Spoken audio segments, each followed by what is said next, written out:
July 1st of 2021, okay? I had just turned 23 years old. Since then, we've generated over $8.3 million, okay?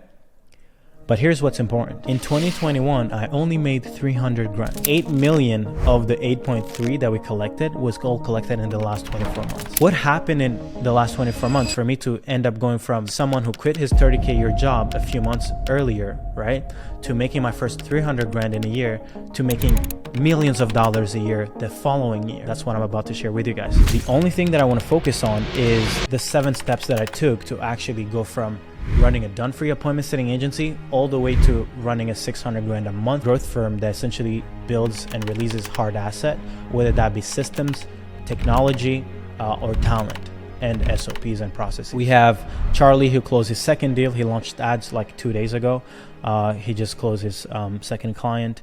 An hour later, we had Alex Pavinsky, who's in the lawyer niche, build and essentially sell one of his growth infrastructure to lawyers, 10K for 10K, 7K up front. We had, and like a few minutes later, Max, who's going after coaches, sell another growth infrastructure to I believe a coach for 7.2K up front. And then I was like, hey, whoever sends the next win gets whatever they want. And literally in the same exact minute I said that, Miguel, who's going after car salesman, showed proof that his closer just closed a 7K upfront growth infrastructure that he's selling to car salesmen. Okay. Step number 1, you first need to build a unique mechanism. You need to build a protocol around scaling a specific niche. The way that I did it was really simple. It was so simple that you'll think that it's not actually true. Okay. I first understood that I needed to pick a specific niche. And for me, the niche that I picked was agencies in e-com. Why? Because they were pretty easy to reach out to. Okay. And the second thing that I needed to uncover are strategic insight on how to scale their agencies better than they can do themselves. But also the second thing is I needed to understand how to scale e-commerce companies. Okay. So when you're helping a specific niche, you need to understand how to help their clients better, because if you don't have that insight, you will not actually help them build great offers. Then the next thing is you need to acquire tactical insights. And then once you're done acquiring strategic insights and tactical insights, you merge them together and you build a unique mechanism. Okay. And then from there, you can build a growth thesis that is personal to you. Do not become another guy who just runs Facebook ad. Do not become another person who does IG shoutouts. Do not become another appointment setter in Facebook groups. Do not become another cold email agency. That is commodity skills. That is like, it's worth $2. You can go on ChatGPT and ask, hey, how do I launch a cold email campaign? That's not what you want. You want something that is personal to you, that only you can engineer. And that's why when I was starting out, I spent all my time going through these podcasts. So the first podcast that I would use to consume was this insider guide to essentially outbound sales. And then the next thing that I would do is I would acquire strategic insights into how to scale e-commerce company. The podcast that I would listen to was e-commerce influence. I learned a lot. The next tactical skill that I acquired or insight was how to build video sales letter. I acquired this from Nick Osman. And of course, I've read a lot of books since then on how to copyright, but Nick Osman had a good presentation framework around it. I also checked out how he was doing LinkedIn prospecting, which was good. That was also an interesting insight. Then I learned how he was selling, which was good. I also learned how to sell from Sam Ovens. So I went through his training. And this combined with all the other insights that I shared with you, and combined with this last insight of leveraging $3 an hour VAs. This one was life-changing, game-changing for me, right? I learned that we could leverage $3 an hour VAs from the Philippines to essentially do outreach on behalf of agencies that didn't necessarily have a lot of capital to go straight to ads.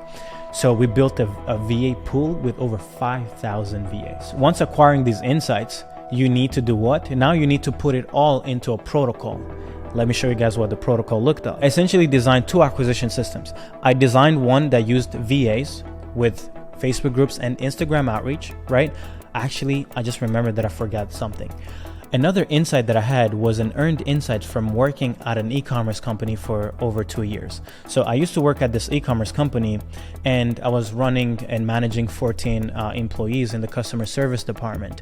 And one of the insight that I got was that every time someone would like to pitch something to that e-commerce business, even if they would reach out through social media, we would always forward that inquiry to the right department responsible to make the decision.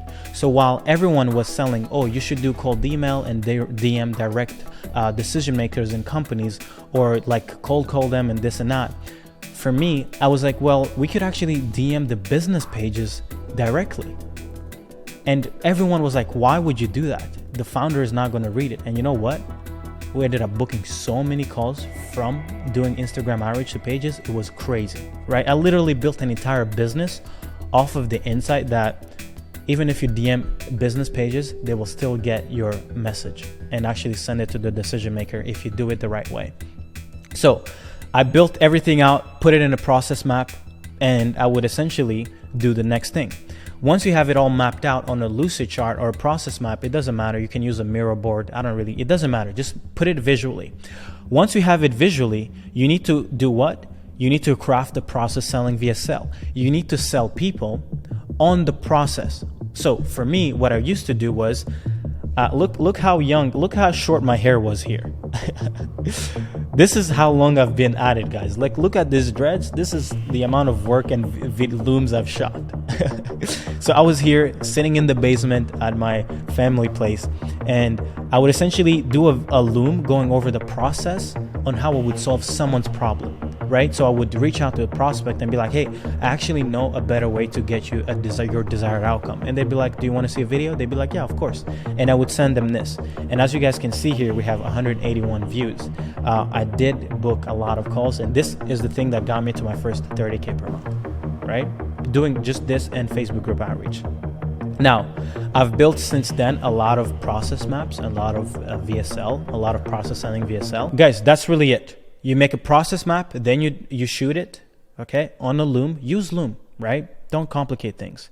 And then the next thing you need to do is, how can you flood your calendar with sales calls? This is how I did it. It was really simple. First things first is, back then I was using only outbound prospecting. I was not spending money on ads. I didn't have a bunch of money on ads. By the way, today, every partner, whether you're broke or not, we get you to start running ads right away. Okay? No outreach. But if you're in a situation where you're literally broke, and you're in a third world country where you can't access a credit card, then you can do what I did. Go in Facebook groups and, select your channel and design a prospecting workflow, right? So I had designed this outreach workflow, which is here. So I had designed that I could go to people and be like, hey, where do you find them? How do we qualify them? How do we engage at scale and generate responses? And how do we create trust in the first 2 to 3 messages? And how to disarm the stranger by showing all your cards and being honest to them, like, hey, I'm about to sell you something. I'm going to lead with value first, right? And then how do you qualify in the second step and find inefficiencies of their business? How do you educate them, okay? And how do you evaluate interest? And how do you offer the value call or the walkthrough session? This is essentially the steps that we would use to set 50 sales calls a day. And over time, we ended up booking over 1,000 sales calls, as you guys can see, from just doing outbound prospecting. Right now, we book around 1,000 sales calls every 10 weeks with paid ads and our organic content and our appointment setting team. Okay. And then from there, we use these outreach trackers to essentially track the workload per platform per setter, because afterwards, I actually did delegate the work, but I would still need these systems to track. And then once I essentially built my first appointment setting team, I would build a playbook on how to actually scale an appointment setting team. And this is everything that I had built back then to essentially be able to have a machine that creates great appointment setter for my business. That's how we were generating sales calls. Really simple. Find a platform, do outbound prospecting, create a prospecting workflow, find setters, train them on doing the thing, okay? And just build a playbook so you can scale and hire more people at scale. Step number 4 was, how do I close deals? First things first is I needed to master how to essentially design call sequences, and then I would use the Google Doc close method. And I would also kind of like figure out a deal structure. The next thing is we would have an agreement. We would have tracking systems for the sales performance and the CRM that we were using. Okay. So, and then after that, I also built a playbook. for the closers. So let me show you guys what it looked visually. So these were the sales systems that we would use. And we would also have the CRM on Go High Level. I recommend to start with Go High Level. It's pretty cheap. And we also had conditional guarantees for our infrastructure that we would build and release in the business. So we would offer a guarantee, but we would set specific KPIs that needed to be met in order for them to be able to scale. Okay. And then I had this nurturing asset where I essentially built a playbook on how to build content that nurtures your prospects, and I would send it through the sequence as soon as people would book a call. By the time they got on a sales call, they were already pretty nurtured. Okay. The next thing is this closer ramp up that I built that also helped me delegate and remove myself from selling, which is something that you will probably eventually need if you want to make $500,000 a month. And then step 5 was onboarding. If you're going to make $500,000 a month, you cannot have one agreement and send an invoice manually and do this. No. None of that scales. So for us, what we had designed was we put everything in one funnel. They would get an email once they decided what price point they wanted. They would have to sign everything on the actual page, as you guys can see here. Okay. And then they would get the onboarding form that they had to fill out, right? And just to make sure that people would get onboarded and get all the clarity that they needed, we put the actual onboarding videos in onboarding form. This is something that I highly suggest you guys try out. It's really good. And then you also, of course, have all the sequences that are already pre-built. And then I shared an example of kind of like how we structured our community, but I used our current one, but because I don't have the old one. And then the next thing is you need to have kind of like one-on-one channels. We like to have one-on-one channels. A lot of people want to kind of like do like some group model, but someone is going to send you 20 grand. If you don't want to be a scammer, you're not going to just put them in a general channel, right? So we like to give our clients attention, and we have also other channels so they can interact with each other. And we also have some different forums so that they can send in their feedback, right? That's onboarding. Everything was fully automated. We could onboard 10 clients, make 100 grand a day, and it wouldn't literally keep me from sleeping. It was amazing. Okay. Step number 6 is you need to be good at fulfillment. So you need to be good at project management. And these are all the things that we essentially had built out. So like I showed you, we had these foundational sheets. We had the VA management base that we essentially used to source, vet, assess calls, and see how good they are before we would place them in companies. And we had also the project management tool. This is what we use today. We have everything, every client on ClickUp. They get to see every single thing that needs to be built. And then the next thing that we needed to do was we need to build essentially an action plan so they know everything that they need to check out in the meantime. Because when you're helping someone scale their business, you also need to actually help them become smarter. So over time, we had built kind of like an action plan, which I'm going to show you guys shortly. But the next most important thing is collecting data, right? Every single client had to use these sheets. Today we use Airtable to collect data. But we had so much data, guys. We had probably like over 500 companies that we would track their outbound prospecting campaigns, because we were good enough. Since we were seeing everything about all these hundreds of companies, we were the best at making decisions on what to optimize. Okay, so they let us have access to the data and who they were reaching out to. And on a week-to-week basis, we would tell them, hey, we think this campaign is out of KPI, as you guys can see here. So I could check like fragrances. What is the Loom request rate? Percentage of viewership on their process selling VSL? What is the booking rate? Okay, this is all things that are super important to actually track. And then the next thing was, once we had served like 10, 20 clients, at least, we had ended up building a full action plan. A bunch of content on how to actually scale their business, and we put it into a step-by-step process. When I mean protocol, this is exactly what I mean. Over time, once you've helped enough people become successful, you need to essentially make it into a protocol that you can build and release infinite amount of times, okay? And the last step, just to kind of like make this video pretty short, is iteration. The first protocol that I built in 2021 is not the same that I had in 2022. So over time, when you acquire more data, you essentially pivot the protocol and you improve the actual infrastructure. Okay. So what we also ended up doing is we ended up starting to collect a lot of data. So as you guys can see here, every week, this is how we're doing it today. Every week we collect how many leads generated, how many paid calls generated, how many calls taken, what is the show up rate. And we also track the wins. Okay, we want to know where the wins came from, what platform, why did they buy. Okay, so we track all of this from all our partners. Okay, what this allowed me to do is allowing me to take this old protocol here, and it ended up turning it into a $250,000 a month protocol. So the more data I acquired, the better I got at building out the protocol that helps someone gets to $100,000 a month, $250,000 a month. Okay, and this is what it ended up becoming. Okay, and the other thing here, the roadmap that I showed you guys earlier, it went from this here to becoming this here. Okay, so every single thing changed completely.